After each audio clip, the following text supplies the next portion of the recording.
Introduction. Rich Dad Poor Dad. Having two dads offered me the choice of contrasting points of view, one of a rich man and one of a poor man. I had two fathers, a rich one and a poor one. One was highly educated and intelligent. He had a PhD and completed 4 years of undergraduate work in less than 2 years. He then went on to Stanford University, the University of Chicago, and Northwestern University to do his advanced studies, all on full financial scholarships. The other father never finished the 8th grade. Both men were successful in their careers, working hard all their lives. Both earned substantial incomes. Yet one always struggled financially. The other would become one of the richest men in Hawaii. One died leaving tens of millions of dollars to his family, charities, and his church. The other left bills to be paid. Both men were strong, charismatic, and influential. Both men offered me advice, but they did not advise the same things. Both men believed strongly in education but did not recommend the same course of study. If I had only one dad, I would have had to accept or reject his advice. Having two dads offered me the choice of contrasting points of view, one of a rich man and one of a poor man. Instead of simply accepting or rejecting one or the other, I found myself thinking more, comparing, and then choosing for myself. The problem was that the rich man was not rich yet, and the poor man was not yet poor. Both were just starting out on their careers, and both were struggling with money and families. But they had very different points of view about money. For example, one dad would say, "The love of money is the root of all evil." The other said, "The lack of money is the root of all evil." As a young boy, having two strong fathers, both influencing me, was difficult. I wanted to be a good son and listen, but the two fathers did not say the same things. The contrast in their points of view, particularly about money, was so extreme that I grew curious and intrigued. I began to start thinking for long periods of time about what each was saying. Much of my private time was spent reflecting, asking myself questions such as, "Why does he say that?" and then asking the same question of the other dad's statement. It would have been much easier to simply say, "Yeah, he's right. I agree with that." Or to simply reject the point of view by saying, "The old man doesn't know what he's talking about." Instead, having two dads whom I loved forced me to think and ultimately choose a way of thinking for myself. As a process, choosing for myself turned out to be much more valuable in the long run than simply accepting or rejecting a single point of view. One of the reasons the rich get richer, the poor get poorer, and the middle class struggles in debt is that the subject of money is taught at home, not in school. Most of us learn about money from our parents. So what can poor parents tell their child about money? They simply say, "Stay in school and study hard." The child may graduate with excellent grades, but with a poor person's financial programming and mindset. Sadly, money is not taught in schools. Schools focus on scholastic and professional skills, but not on financial skills. This explains how smart bankers, doctors, and accountants who earned excellent grades may struggle financially all of their lives. Our staggering national debt is due in large part to highly educated politicians and government officials making financial decisions with little or no training in the subject of money. Today, I often wonder what will soon happen when we have millions of people who need financial and medical assistance. They will be dependent upon their families or the government for financial support. What will happen when Medicare and Social Security run out of money? How will a nation survive if teaching children about money continues to be left to parents, most of whom will be, or already are, poor?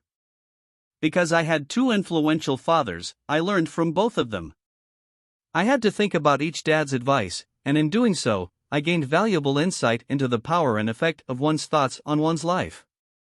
For example, one dad had a habit of saying, "I can't afford it." The other dad forbade those words to be used. He insisted I ask, "How can I afford it?" One is a statement, and the other is a question. One lets you off the hook, and the other forces you to think. My soon-to-be-rich dad would explain that by automatically saying the words "I can't afford it," your brain stops working. By asking the question "How can I afford it?" your brain is put to work. He did not mean that you should buy everything you want. He was fanatical about exercising your mind, the most powerful computer in the world. He'd say, "My brain gets stronger every day because I exercise it. The stronger it gets, the more money I can make." He believed that automatically saying "I can't afford it" was a sign of mental laziness. Although both dads worked hard, I noticed that one dad had a habit of putting his brain to sleep when it came to finances, and the other had a habit of exercising his brain. The long-term result was that one dad grew stronger financially, and the other grew weaker. It is not much different from a person who goes to the gym to exercise on a regular basis versus someone who sits on the couch watching television. Proper physical exercise increases your chances for health, and proper mental exercise increases your chances for wealth. My two dads had opposing attitudes, and that affected the way they thought. One dad thought that the rich should pay more in taxes to take care of those less fortunate. The other said, taxes punish those who produce and reward those who don't produce. One dad recommended, study hard so you can find a good company to work for. The other recommended, study hard so you can find a good company to buy. One dad said, the reason I'm not rich is because I have you kids.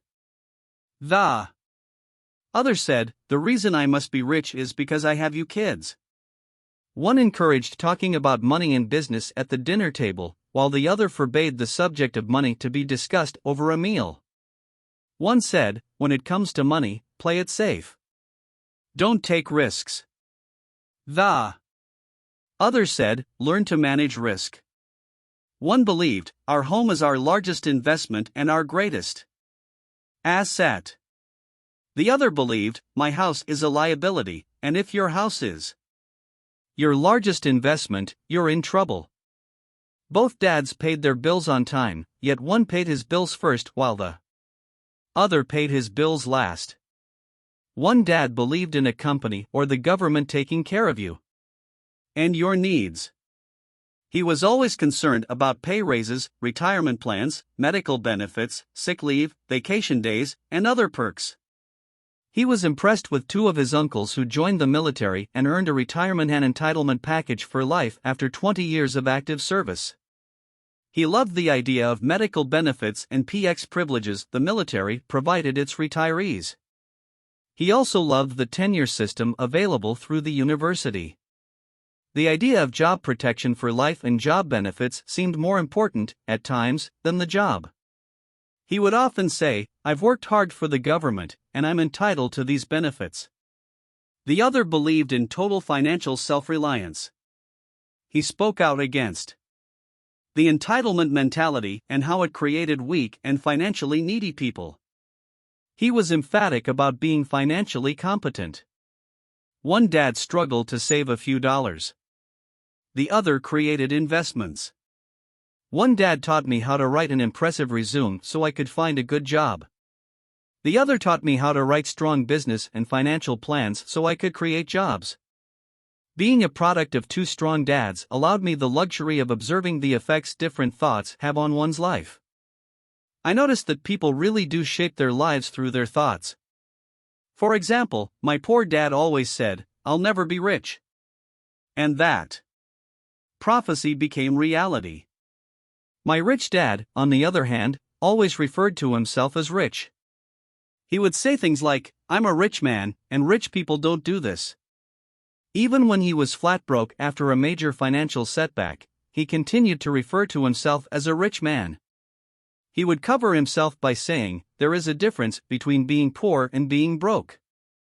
Broke is temporary. Poor is eternal. My poor dad would say, I'm not interested in money or money. Doesn't matter. My rich dad always said, money is power. The power of our thoughts may never be measured or appreciated, but it became obvious to me as a young boy that it was important to be aware of my thoughts and how I expressed myself.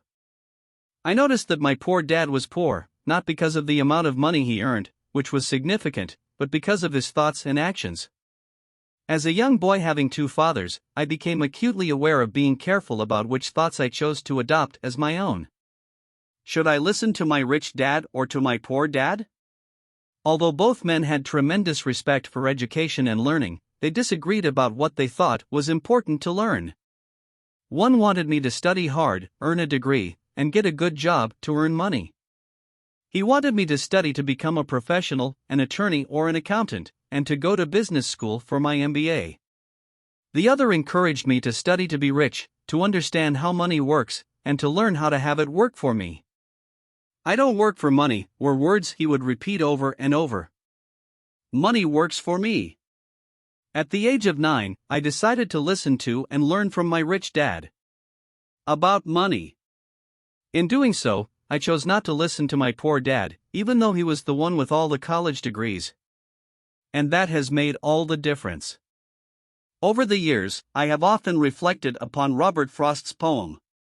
Choosing not to listen to my highly educated dad's advice and attitude about money was a painful decision, but it was a decision that shaped the rest of my life. Once I made up my mind about whom to listen to, my education about money began. My rich dad taught me over a period of 30 years until I was 39 years old. He stopped once he realized that I knew and fully understood what he had been trying to drum into my often thick skull. Money is one form of power. But what is more powerful is financial education. Money comes and goes, but if you have the education about how money works, you gain power over it and can begin building wealth. The reason positive thinking alone does not work is because most people went to school and never learned how money works, so they spend their lives working for money. Because I was only 9 years old when I started, the lessons my rich dad taught me were simple. And when it was all said and done, there were only 6 main lessons, repeated over 30 years. This book is about those 6 lessons, put as simply as possible, just as simply as my rich dad put forth those lessons to me. The lessons are meant not to be answers, but guideposts that will assist you and your children to grow wealthier no matter what happens in a world of increasing change and uncertainty. Thank for watching. Do not forget to like, subscribe and hit the bell icon.